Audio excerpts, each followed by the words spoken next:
ครับวันนี้เรามาศึกษาภาษาล้านนากันต่อนะครับ ด้วยการอ่านจากลักษิลาจารึกของวัดจังกำเมืองน่านนะครับเห็นไหม นี่เป็นเก้าเงาอ่านของภาษาล้านนาเลยนะครับเห็นไหมมันมัน ก็ดีมันมีอะไรอย่างหลักฐานอะไรอย่างที่มันเลิกเด็กไปกว่านี้แล้วนะครับ มันมีแล้วก็ไหมพศ2091นะครับเห็นไหมจุลศักราชที่910เห็นไหมโอเคนะมันก็ห่างจากกันพญาเมงลายอ่มาบุก ตีเมืองละพุนนี่ประมาณพศ18เห็นไหมก็ประมาณ200 ปีเนาะที่จะกำเนิดภาษาออกมาน่ะพญามังลายเพิ่นก็ไปเอาอันเพิ่นไปปะ อักษรมอญนะครับที่เมืองละปูนเนี่ย มีนักนะครับเพราะว่าพื้นฐานนั้น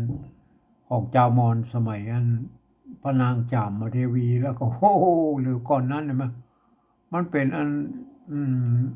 เจ้ามอญนะครับว่าเพิ่นอาศัยอยู่ที่นี่นะครับเมืองละปูนเนี่ยเห็นไหม เมืองเชียงใหม่นะมันเป็นเจ้าลั่วนะครับ เจ้าลั่วเจ้าลั่วก็คือเจ้าละวะละโวนะครับละวะละโวละนะลพบุรีแบบเดียวกันนะพื้นฐานอันพื้นฐานอันแรกๆของอันภาษาละนาแล้วอันเมืองในเนี่ยเมืองเนี่ยมันมีเจ้ามอญนะครับเจ้ามอญและเจ้าลั่วนะครับเจ้าละโวละโวละวะนะละวะละโวมอญนะมั้ยชั่วอุตสาคเนย์มาขอมนี่มันเกิดมาเมื่อรูนหรอครับ เมื่อพศประมาณพศ5พศ6พศ7พศ8เนี่ยใช่ไหม ใช่ไหมมันเกิดจากอันที่เจ้าอันอินเดียเออหมู่ดาอินเดียใต้น่ะหมู่อัน หมู่อินเดียใต้ปักปะละเวะอย่างนั้นนะมาพาเปิ้นมาค้าขายอัน เล็กทองแดงนะครับที่อันทุ่งกุลาร้องไห้นะเพิ่นอย่ามาเข้าอันทุ่งกุลาร้องไห้เนี่ยม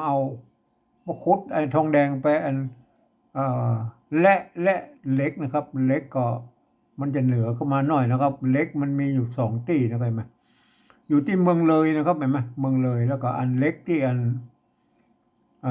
เล็กที่เมืองรองนะครับเมืองรองก็อันก่อนเหนือสุโขทัยมาหน่อยกับเมืองแปร่ปัจจุบันเห็นไหมเมื่อเปิ้นจะกาเล็กกับกาทองแดงเพราะว่าเปิ้นจะเอาไปส่งนะพุ่นนะครับมาภาษาต้นๆส่งโรมันพุ่น โอ้ส่งไอ้หมู่อันไปเลยเปอร์เซียไปอินเดียมันโอ้ประดุเขาพ่อกามารับซื้อเหล็กนะตรงนี้มาเพราะว่ามันจะเกิดเมื่ออันชนชาติไอ้ปรวะนะอินเดียปรวะใต้นะ มาผสมกับบางคนพื้นเมืองนะครับพื้นเมืองทางใต้อันอ่าทางใต้เขมรปัจจุบันเนี่ยนะแถวนั้นมันยังเป็นอัน รัฐอัน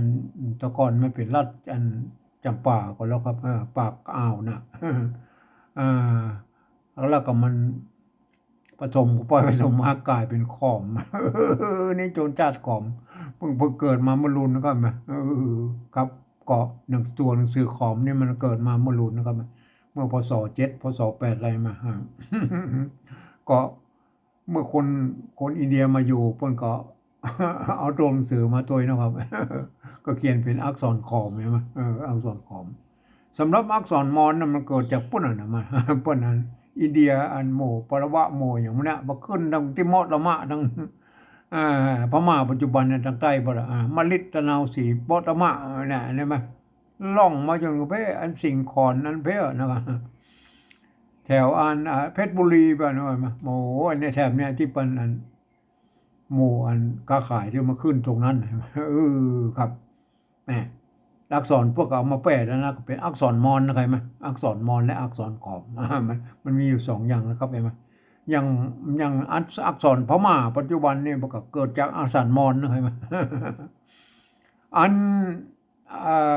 ภาษาไทยภาษาต้นภาษาไทยนะก็เกิดจากภาษาขอมของพ่อขุนรามคำแหงนะครับใช่ไหม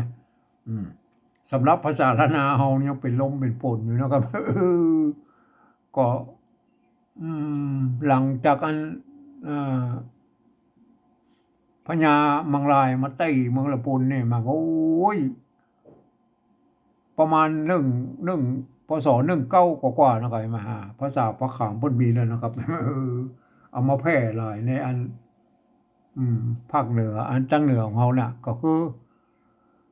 มาถึงเมืองละปูนนะครับเห็นไหมพวกก็อันสลัก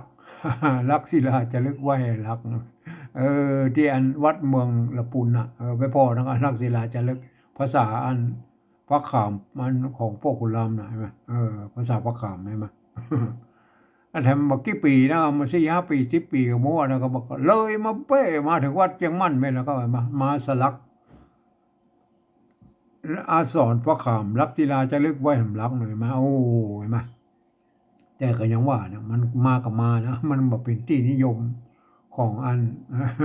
เจ้าละนาของเฮานะเห็นไหมเจ้าละนาของเฮาเนี่ยมันเขียนด้วยอันใบลานนะครับมึกจานด้วยใบลานเนี่ยมันยังว่ามันตัวมันโก้งมันมนหน่อยแล้วแม่มันแป๊บๆอย่างไรมาอ่านภาษาอันภาษาอันพระขามส่วนมากมันจะยาวๆเป็นขีดยาวๆมันขีดยากครับมันขีดยากเป็นสี่เหลี่ยมบ้องยาวบ้องยากมันขีดยากเพราะว่ามันจะมาเขียนใบลานเนี่ยมันมันใบลานมันจะฉีกครับเห็นไหมมันได้มันมนหน่อยมันวงเหมือนซาลาเปาอะไรมันก็ไปตรงกับอันภาษาอันอักษรมอญนะครับที่บนสลักไว้หาไหมมาเจียวไปพ่อนะตัวกะนะเหมือนกันเปรียบเลยใช่ไหมเออมันมาจากอักษรมอญนะครับกับก็พศอันกลางเก้าหน่อยมาเพิ่นมีสังคายนาพระไตรปิฎกมาโอ้สมัยนั้นเพิ่นเอาปุ่นอักษรพม่าบนนะครับมาบันทึกนะครับบันทึกอันลักษิลาจารึกนะสังคายนานะพระไตรปิฎกอ่ะเพิ่นบ่ได้เอาอันอักษรนั้นพระขามมาบันทึกนะครับเห็นไหมภาษาอันละนายิ่งไปใหญ่มันยังเป็นลมเป็นฝนอยู่นะครับกว่าจะมาปะก็เพแล้วก็มาเมื่ออันจุลศักราชที่910ใช่ไหมหรือพศ2091เลยไหมเนี่ยไปบอกเราให้มันเนี่ยอันเนี้ยลักษิลาจะลึกที่เมืองน่านใช่ไหมแล้วโอเคนะครับไหมอันเนี้ยเห็นไหมไก่หรือไก่เสวยเนี่ยนักสัตว์ลึกนักสัตว์ลึกนักสัตว์ลึกอันพระญาปะละเตปะลือใจมาปุระสัมภละกึตตาที่กาละอย่างเงี้ยโอ้มันเป็นอันเป็นภาษาบาลีผสมภาษาชาวบ้านนะครับบางทีก็เป็นภาษาชาวบ้านบางทีก็เป็นบาลีก็เขียนกันไปมาผสมกันไปประวัติ เรื่องราวหมู่นี้มันถ้าจะเป็นเรื่องของเจ้าหลวงเมืองน่านนะครับ ที่เป็นสลักไว้นะเทพลือใจนะเทพลือใจพญาเทพลือใจนะเห็นไหมเอาละอันนี้รุ่นนี้มันก็ยังว่านะครับไม่มันมีไม่กี่นะครับไม่กี่ก็เนี่ยไม่กี่ไม่กี่อย่างเงี้ยเนี่ยไม่ภัยสี่ไม้มาสี่ไม้เพื่อเอาไม้กี่มาตวัดไว้ตรงนี้แล้วก็เอาไม้200ตวัดไว้นี่นะขีดไว้ตรงไหนมากลายเป็นไม้กี่นะเห็นไหมแต่อันรุ่นต่อมาเนี่ยไม่กี่มารุ่นต่อมาอันไม่กี่อันนี้มันกลายเป็นไม่กี่แล้วไอ้มาไม่กี่นะรุ่นไหนมาไม่กี่อันไม้อันไม่กงบนใช่ไหมเนี่ยไม่กงบนบางทีพวกก็ใส่บางทีพวกก็ไม่ใส่นะไม่กงเนี่ยไม่กงมันก็ขีดไปขีดขึ้นขีดลงขีดล่างบ้างแล้วก็อันไม้ซัดนี่ก็เป็นไม้พัดนะครับเห็นไหมรุ่นเนี้ยเห็นไหมรุ่นนี้มันเป็นไม้พัดนะครับเนี่ยเห็นไหมเนี่ยมันวัดหลวงใช่ไหมวัดหลวงเห็นไหมอันนี้มันเป็นไม้พัดนะครับไม้พัดเห็นไหมเนี่ยไม้พัดเห็นไหมมันไม้เนี่ยอันเนี้ย อันเนี้ยอันนั่นเนี่ยอันเนี่ยไม้พัดไม้พัดมันไม่ใช่ไม้สั้นนะครับอันเป็นนั่นเป็นใช่ไหมโอเคแล้วไหมครับบางรุ่นมันก็มาแถมรุ่นหนึ่งก็มาเป็นรุ่นอันเนี้ยรุ่นอันแต่แป๊บยาเนี่ยนะครับไปมาแต่แป๊บยานี่ก็เริ่มมีไม้สั้นอะไรมาเนี่ยเริ่ม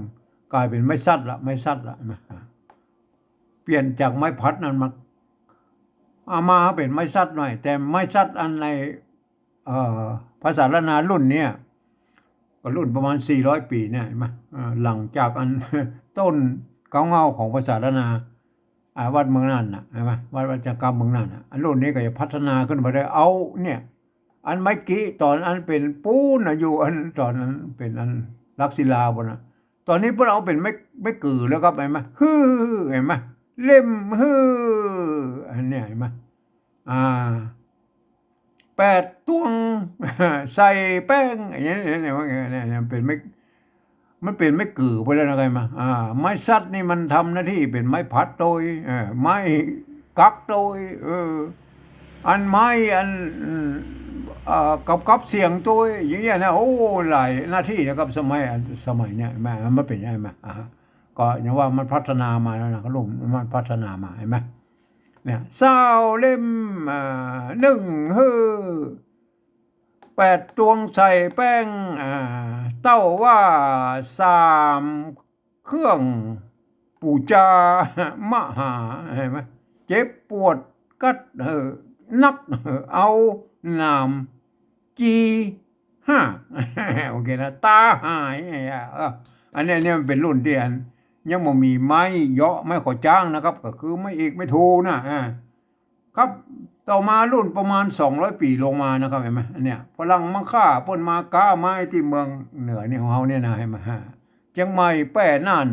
ลำปางอย่างนี้เนี่ยปนเข้ามาก้าไม้นะครับเห็นไหมปนเข้ามาก้าไม้พวกจะต้องทำสัญญากับอัน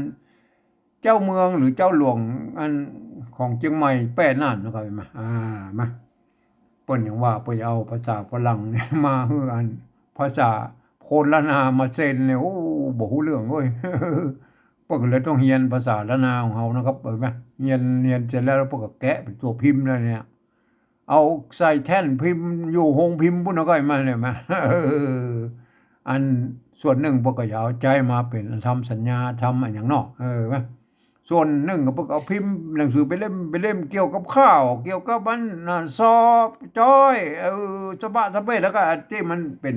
วรรณกรรมอย่างต่างๆของละนาเนี่ยพวกเอามาเขียนในโบสถ์อะไรมาก็เป็นอันมามันก็เลยกลายเป็นไปเล่มใช่ไหมรุ่นนี้มันจะมีอันไม่เอกไม่โทแล้วนะก็คือไม่เยาะไม่ขอจ้างนะครับเห็นไหมอย่างเนี้ยตัวป้าไม่กี่ไม่เยาะเห็นไหมปี้มันอ่านเป็นปี้เลยไหมแต่ก่อนเพิ่นบอกมีอ่านปี้อันนี้ปี้เลยอันเนี้ยบังคับเป็นปี้เลยอันนี้น้องนะครับเห็นไหมไม้ซัดเนี่ยไม้ซัดทำหน้าที่เป็นไม้ขอจ้างเห็นไหมถ้ามันซ้อนกันก็คือเป็นไม้ซัดที่2นะจะทำเป็นไม้ขอจ้าง อันไม้ซัดแรกก็จะทำหน้าที่เป็นอันไม่พัดเนี่ยเห็นไหมพี่น้องพร้อมเสียงเห็นไหมมู่โอเคนะครับอันนี้ก็รุ่นมีไม่เอกไม่โทแล้วไม่เยาะไม่ขอจ้างนะอันรุ่นนี้ไม่ขอจ้างมันยังบ่มีหัวด้วยนะครับมันจะเริ่มมีหัวมากับเมื่อปศโทษดี2500เป็นต้นมานะครับก็เริ่มมีหัวแล้วนะครับเห็นไหมวันนี้เรามากอยเลยนะครับวันนี้เราจะมาอ่านอันภาษาละนาอันบรรทัดที่8นะครับบรรทัดที่8อันของของอันวัดจังกำเมืองน่านนะครับเห็นไหมโอเคนะครับเห็นไหมบรรทัดที่8นะครับโอเคนะครับอันนี้มันมาตอนเก่าตอนก่อนเนาะตอนก่อนมันอะไรอย่างที่นี้อันเป็นนะครับอันเป็นนะครับอันตอนก่อนนะครับตอนที่14บรรทัด14ที่นี้อันเป็นเวียงที่นี้อันเป็นอันเนี่ยตัวจ้าตัวลาตัวละจ้าละเห็นไหมตัวจ้าตัวละไม้กาจ้าลานะจ้าลาอันเป็นจ้าลาอันตัวจ้าไม่กี่ตัวหน้าซ้อนหน้าเห็นไหม ก็อ่านว่าจินนะจินนะนะครับเนี่ยชลาจินนะจินนะไม่ใช่ชินนะนะเนี่ยมันอ่านเป็นไทยชลาชินนะไม่ใช่ตัวจ้าเนี่ยตัวอันนี้เพิ่นเขาเป็นตัวจ้านะครับภาษาละนามของเขาไม่ใช่ตัวชานะครับจลาจินนะนะครับจลาจินนะจลาจินนะโอเคนะครับต่อไปจลาจินนะจินนะอะไรอย่างอันนี้ไหมตัวตัวมะอันนี้ตัวมะเห็นไหมเห็นไหมตัวมะก็คืออันหางมะซ้อนตัวหะเห็นไหมเป็นตัวมะสะกดด้วยตัวหน้าเนี่ยนอนหนูอยู่ตรงบนเนี่ยหน้าเห็นไหมมันมีไม่กงมันมีสักอย่างแล้วก็แบบเพิ่งอ่านไว้ไหนไหมเพิ่นอ่านว่าหมุนจะอ่านหมุนก็ได้นะจลาจินนะมนแล้วก็หมุนมาอันนี้เหรอตัวมะเหมือนกันตัวมะเหมือนกันอันนี้ตัวอะนั่นแหละตัวอะเห็นไหมเนี่ยตัวอะแล้วก็เห็นไหมแล้วสะกดด้วยตัวงะเนี่ยเห็นไหมมนหมองเห็นยังครับอันนี้คือมนหมองที่เพิ่นเขียนไว้เมื่อเริ่มต้นเป็นภาษาละนาแล้วนะไก่มายังบ่มีรุ่นนี้ยังบ่มีไม่กงคนมีบางทีก็ใส่บางทีก็บ่ใส่แล้วก็ไม่กงไว้น่ะเห็นไหมบางกงก็ใส่บางทีก็บ่ใส่อันไม้พัดก็เหมือนกันนะบางทีก็ใส่บางทีก็บ่ใส่เห็นไหมอันนี้เห็นไหมอ่าจลานะครับเห็นไหมจลาจินนะจลาจินนะมนหมองเอาละต่อไปนะครับมนหมองแล้วนะตัวจ้าไม่กี้อันตัวงะนะครับตัวงะเห็นไหมอ่านว่าจริงอ่านว่าจริงอ่านว่าจริงจริงนะครับตัววะตัวบะอ่านสะกดด้วยตัวงะเห็นไหมจริงอันเนี่ยเห็นไหมมันมีอันไม้อย่างละเห็นไหมจะบงจะบังก็อ่านไปเห็นไหมจึงจริงบังนะครับบังเห็นไหมมันความจริงมันไม่ใช่ตกไม่พัดไปเนาะจริงบังนะจริงบังอย่างบังไม่เก๋ตัวกะไม่กี่สะกดด้วยตัวดะใช่ไหมเนี่ยเกิดนะจริงบังเกิดจริงบังเกิดจริงบังเกิดอันนี้อย่างตัวกะไม่กุอ่านว่ากุนะครับตัวสะอ่านว่าสะนะครับเห็นไหมตัวละอ่านว่าละจริงบังเกิดกุศลกุศลคืออย่างกุศลนะกุศลกุศลโอเคนะครับกุศลจริงบังเกิดกุศลกุศลแล้วก็อันนี้อ่านตัวพระตัวละก็อ่านพาละอ่านพาละนะก็พาละก็อ่านพาละนะพาละอันนี้ตัวปะตัวหาตัวละปะหาละนะครับพาละปะหาละได้เป็นคาถาก็อันนี้ตัวปะละหงปะละหงอันเป็นตัวพานะครับปะละปะหาละพานะครับพาอันนี้ได้รุ่นนี้ได้เป็นคาถาแล้วอันพระนี่มันได้เป็นอันปุ้นเป็นกรรมต้นของประโยคต่อไปแบบเป็นกรรมแล้วก็มันเนี่ยปุ้นมันอยู่ในเนี่ยพระนะครับพระจำไม่ดีอันต่อหน้าก็จะเป็นพระนะครับเห็นไหมโอเคนะครับเอามาอ่านเอากรรมที่อันเนี่ยเขาแปลเป็นอัน